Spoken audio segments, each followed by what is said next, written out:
Здесь, на территории современного Афона, находится древняя Анакапия, место жительства абхазского племени абазгов. Это одно из крупных раннесредневековых оборонительных сооружений на всем Восточном Причерноморье. Анакапия познала и пышный расцвет, и упадок.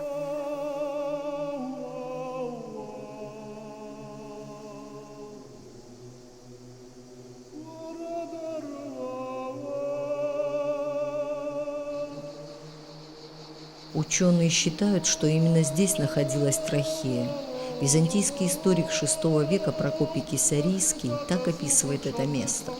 За пределами Апсилия, при входе в пределы абазгов, стоит высокая гора, начинающаяся от Кавказского хребта до самого Эвксинского понта. Еще в древности абазги выстроили здесь очень сильное укрепление. Враги не могут одолеть неприступность этого места. Трахея в переводе с греческого означает «сурово-кремнистая». Абхазское название горы Анакапия тоже переводится как «изрезанная выступами».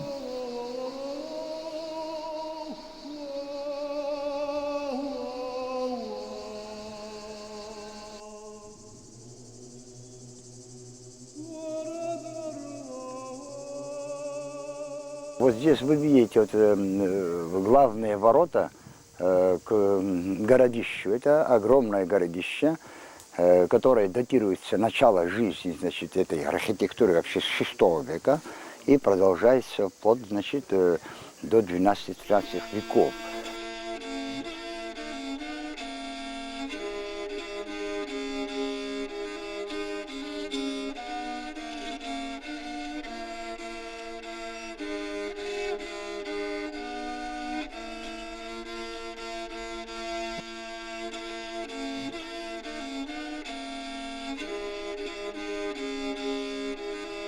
Здесь представлены материалы, начиная с 5-4 века до нашей эры, а потом 5-6 века нашей эры, 7, 8, 9, 10, 11, 12 века, значит, вот нашего летоисчисления.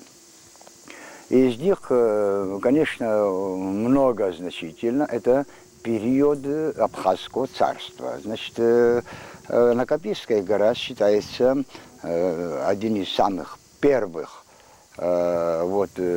очагов государственности.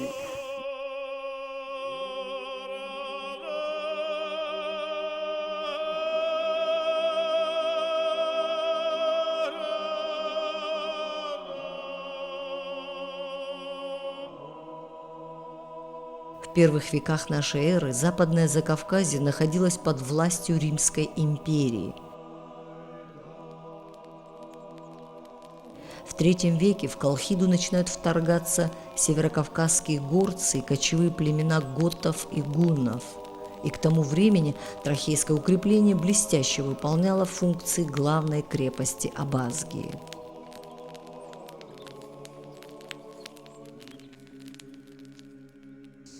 Трахея является наиболее древней частью Анакапийской крепости. Первая линия обороны – это цитадель, которая была выстроена раньше остальных частей крепости. Ее мощные стены возведены из плотно подогнанных друг к другу известняковых квадров.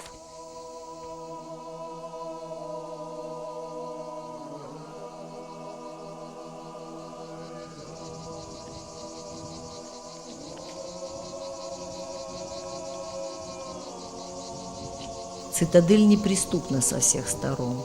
Попасть в нее можно было только через небольшие ворота в южной стене. Ворота приподняты над землей метра на 2. Очевидно, что здесь был подъемный мост.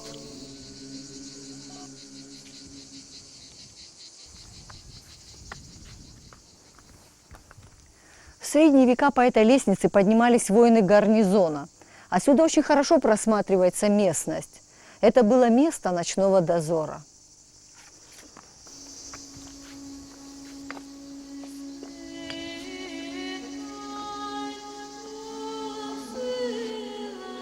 У ворот цитадели возвышаются западная и восточная башни.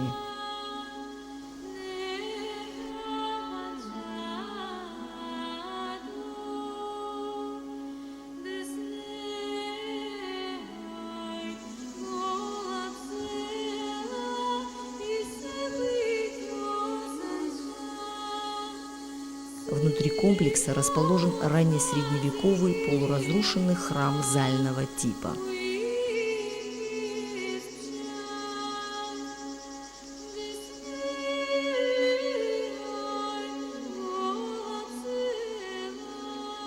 Главное строительство этой крепости, в том числе строительство храма, велось уже в то время, когда абазги, которые населяли эти территории, были всецело христианами. И, соответственно, всегда в любой крепости возводился внутри храм. Потому что, может быть, для нас, людей 20 века, это немножко иное значение имеет, но тогда она играла ключевую роль. И когда абхазский царь Леон II объявил себя царем, процедура объявления себя царем подразумевалась обязательное миропомазание, то есть наличие церковного обряда. Легитимность его власти определялась легитимностью церковной власти, ее существованием, ее благословением на царство. Поэтому этот храм прежде всего не случайен.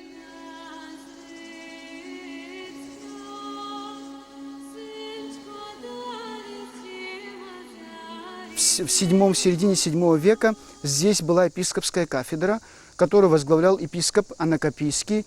Его юрисдикция, ее влияние распространялось на территорию как современного Афона, близлежащих деревень, так и на часть Гудаутского района. В храме сохранились плиты с изображением рыбы, кипарисов, креста и других раннехристианских символов.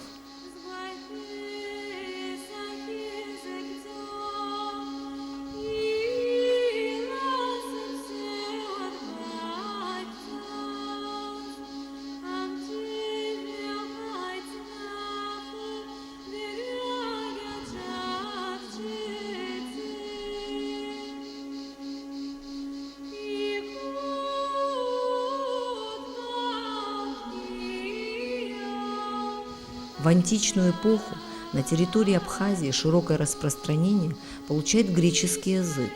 Местные люди употребляли греческий в качестве письменного языка. И в том числе среди этих деталей, которые находятся здесь, имеются и камни с греческими надписями. Одна из них гласит о том, что она была надгробной эпитафией, гласит о том, что здесь в X веке служил некий пресвитер, то есть священник по имени Евстафий. И он просит Господа упокоения своей души.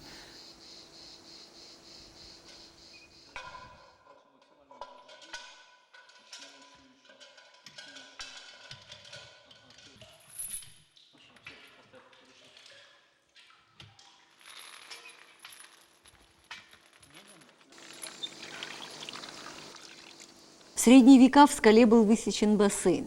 Все это время он наполнен чистой, холодной водой. Химическим анализом установлено, что вода является гидрокарбонатно-кальциевой. Уровень воды всегда остается постоянным. Емкость бассейна – 100 кубометров. Защитники цитадели могли спокойно выдерживать любые испытания. Водой они были обеспечены.